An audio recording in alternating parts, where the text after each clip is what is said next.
afternoon.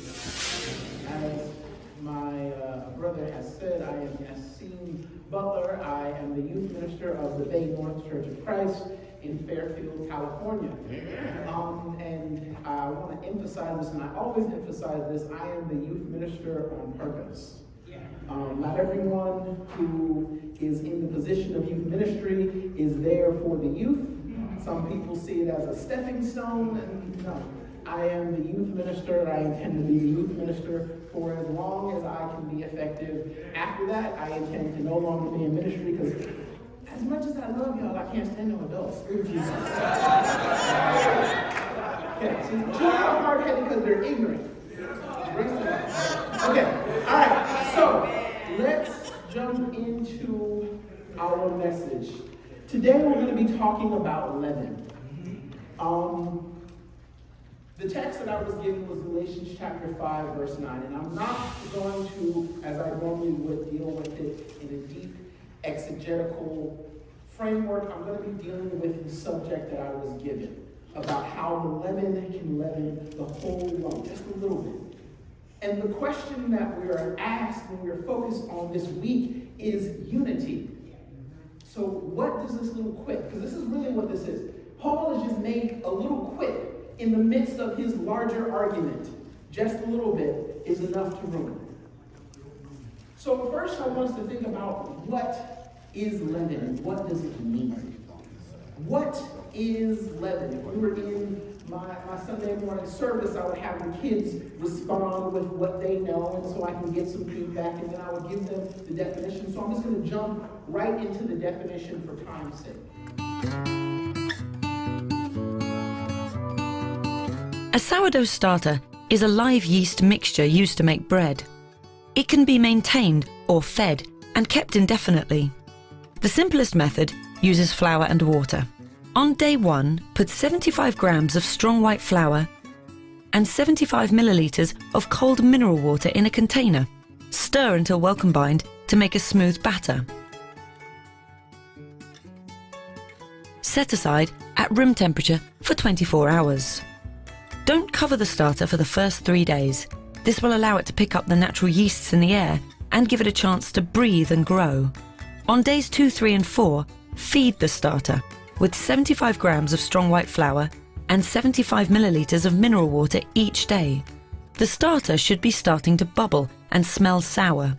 Cover loosely with a clean tea towel on the 4th day and leave at room temperature. On day 5, the starter should be full of bubbles and ready to use.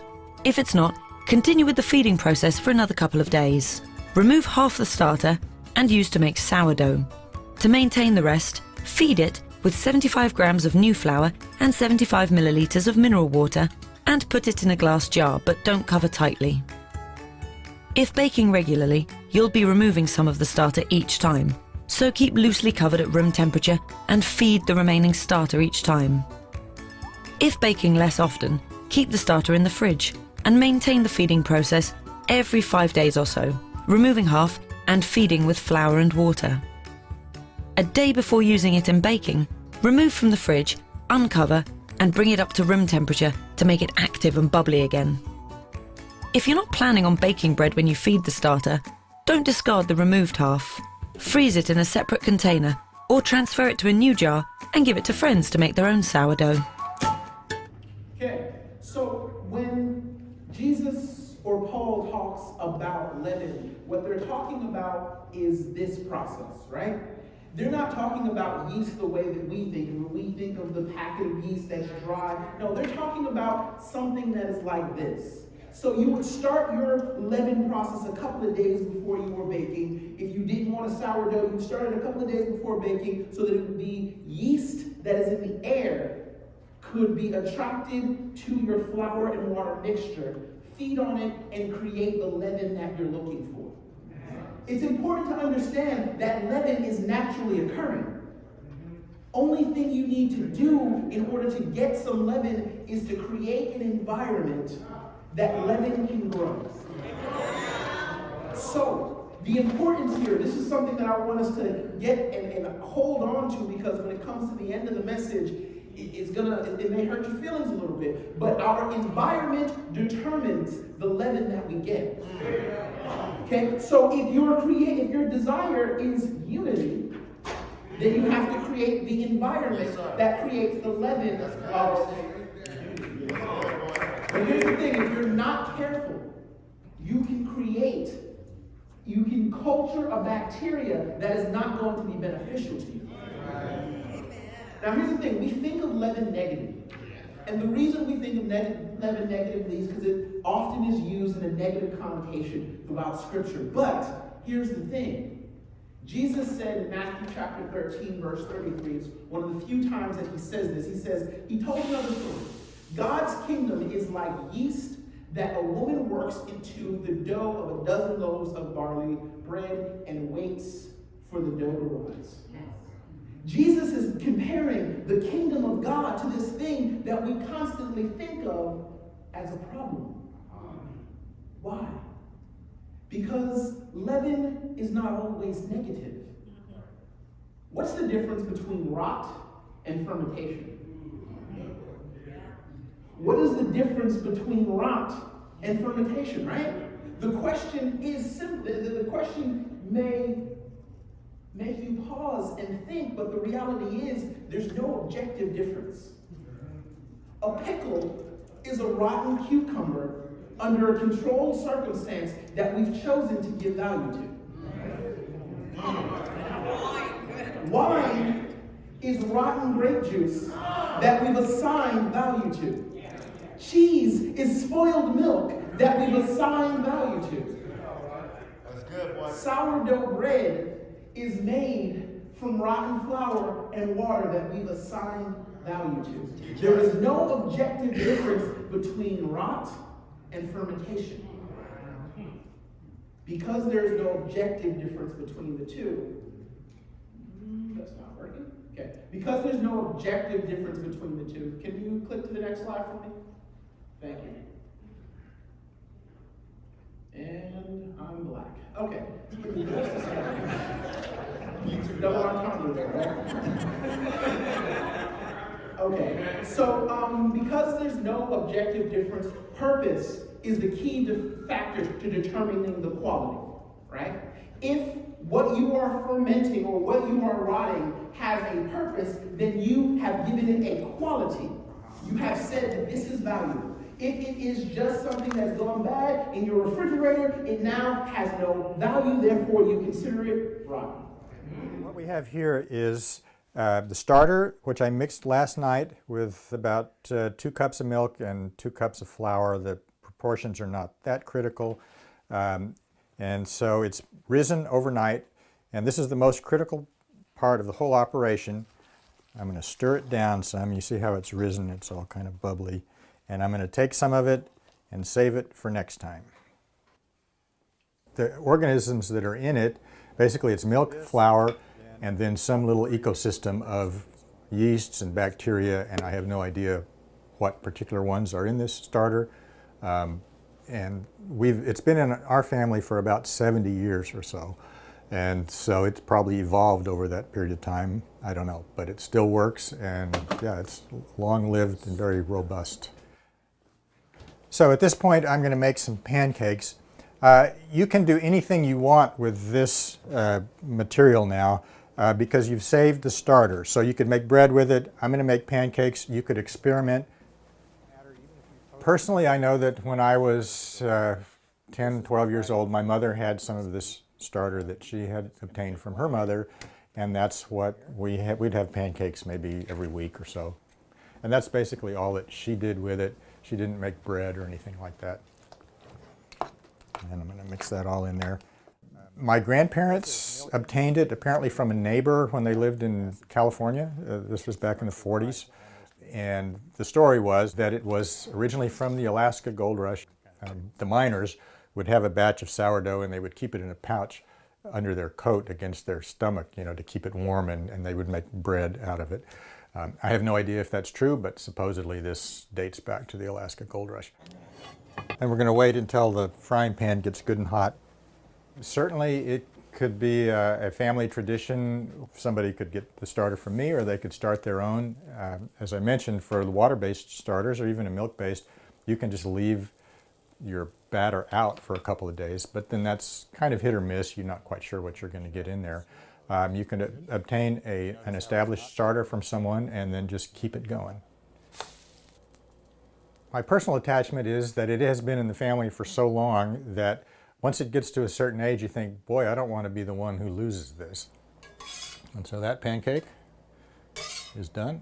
I like the pancakes, and actually the longer you let it sit out, not refrigerated, the more sour they get, and actually the better they get. And I like to be able to tell people it's a long history in the family, and as I said before, I like to distribute it as widely as possible. But I think once it gets to a certain age, you just don't want to be the one who lets it die off. That right there hit home, right? The end statement is something I really want to replay, so we're going to replay that last 30 seconds, because that last 30 seconds is what we're dealing with this week. My personal attachment is that it has been in the family for so long that once it gets to a certain age, you think, boy, I don't want to be the one who loses this. And so that pancake is done. I like the pancakes, and actually the longer you let it sit out, not refrigerated, the more sour they get, and actually the better they get. And I like to be able to tell people it's a long history in the family, and as I said before, I like to distribute it as widely as possible. But I think once it gets to a certain age, you just don't want to be the one who lets it die off. That last statement is really hard to transpose onto ourselves, right?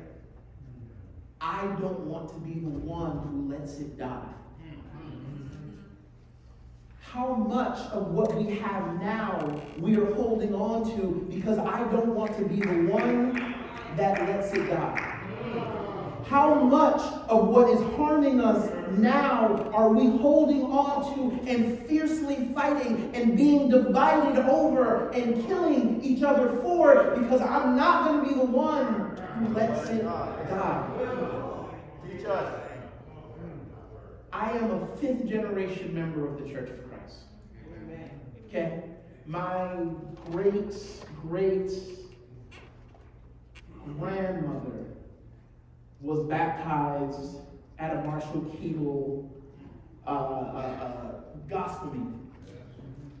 My grandmother after Bible teachers, ardent scholars, people who study the word in and out day by day.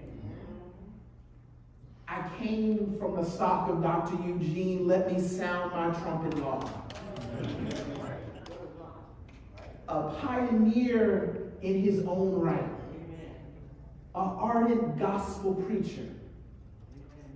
I graduated from Southwestern Christian College. I studied under Dr. Maxwell, Dr. Evans. I traveled on tour. I'm giving you my resume because here's the thing. I know where the starter of my faith comes from. I know the stock that it comes from. But here's the thing, and that's why I started with this. I am the starter for a new generation.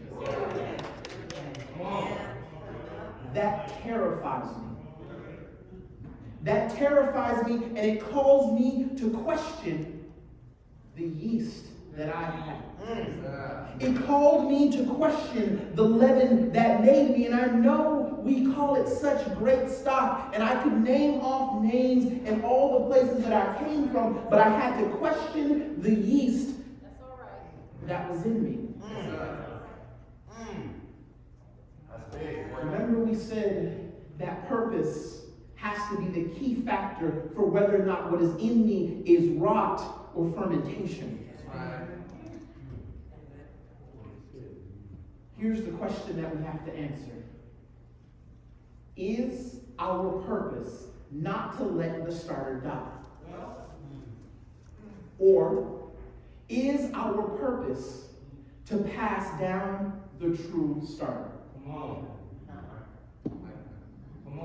This is a very difficult question because we are tied emotionally to the starter that we were given. We are tied intellectually to the starter that we were given. Our identity is wrapped up in the things that we believe. We are a tribal species. We create our physical, emotional, mental, intellectual tribes, and we hold firm to them. So, what is the resolution here? How do I resolve the things that we're dealing with this week, this division, this old, this new, this liberal, this conservative? How do I deal and resolve all of this? What is the resolution? We have to make some admissions. We have to be honest about a couple of things. One of the things we have to be honest about is that the feed of our starter, of the starter that was given to us, is so different from the feed that started the early church. Amen. The feed that is in us, even the wheat for the flour, is different. Right?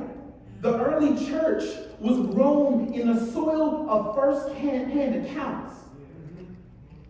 The first people who learned of the gospel learned it from people who had seen Jesus, who had walked with Jesus. They were passing on first-hand stories. The wheat of the flour of the early church was grown in a hostile environment. It was under constant persecution from the day Jesus went to the cross onward. That difference of soil imparted different qualities and characteristics to the very flour that was used to feed the yeast of their faith. There's a completely different characteristic to us now. We, the Restoration Church, we are made from a wheat that is a flour of comfort and privilege. We are a wheat, the very water that is used to make the ferment of our faith now. It is tainted with imperialism, colonialism, sexism, racism, capitalism, materialism. The very water that makes the foundation of our ferment is tainted. The Restoration water is tainted with the bloodshed of inquisitions, crusades, and witch trials. That was all the church. That was all people trying to figure out Christianity. And we think that we are so far removed from these things. But the truth is, we still have to wrestle with this. Why do you think that we have such explosive arguments? Because in our blood, in the nature of our yeast, in the nature of our ferment, is a history of using violence to spread the gospel. No, we're not hitting each other anymore, but we are cutting with words. We are disfellowshipping, we are separating, because this is our inheritance from the Constantinian Empire. The kingdom was never supposed to be a worldly empire, but when we became one, when we became so deeply intertwined with earthly powers, it left something in our yeast.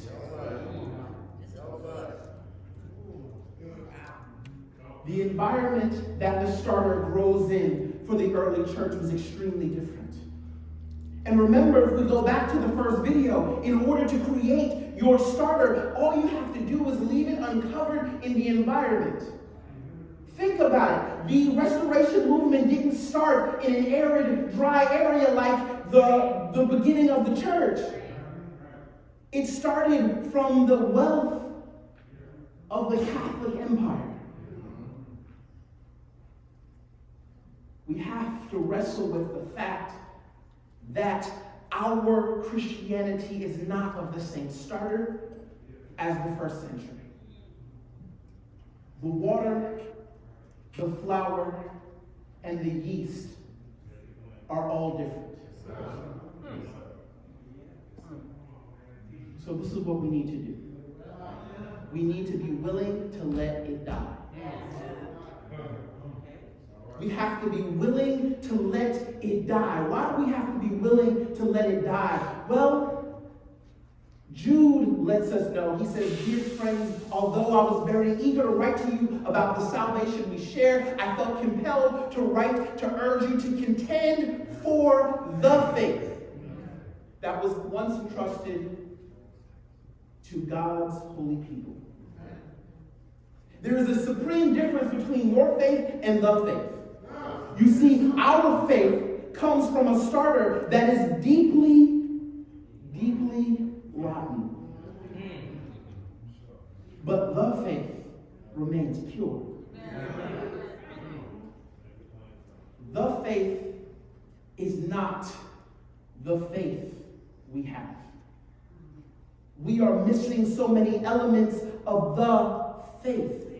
And it shows up in the way that we interact with one another. It shows up with the way that we interact with the world. It shows up with the way that we carry the world and the word. And we do all of these things. And it's because we have lost the faith. Come on. We have to be willing to let it die. After we let it die, we must sterilize everything. How do we sterilize everything? We need to sterilize the water, we need to sterilize the tools, and we need to sterilize the environment. How do we go about doing that? With the fire of questioning. Because truth is truth, and it will defend itself no matter what. We must question every notion that we have that makes us comfortable. Because the truth is, the Spirit of God should make you deeply uncomfortable. It should aggravate your flesh. And if you are not aggravated by the truth, that means you're probably not telling the whole truth and nothing but the truth. That's good, boy. We also need to question every notion that gives power or liberty by oppressing. If it requires that someone else not have freedom in order for you to have power, then you need to question that, because Jesus came to set free all that were captive.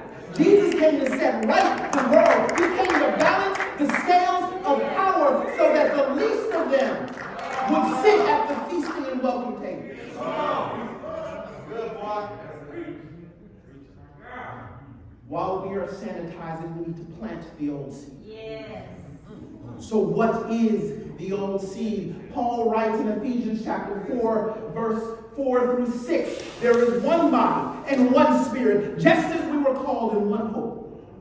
When you were called, one Lord, one faith, one baptism, one God, and one Father of all, who is over all and through and in you all." If we get back to that, man, where in there is there anything about clapping? Where in there is there anything about what you can and cannot do? Where in there is there anything about the things that divide us? We have a rotten starter. And it's time for us to sanitize the entire thing and start over. And it's really difficult. 5 generations of Church of Christ is difficult. Sitting under Lawton is difficult. Southwestern Christian College is difficult. But I am more concerned about what I am passing on than what I inherit. And that is how we get back. Thank you.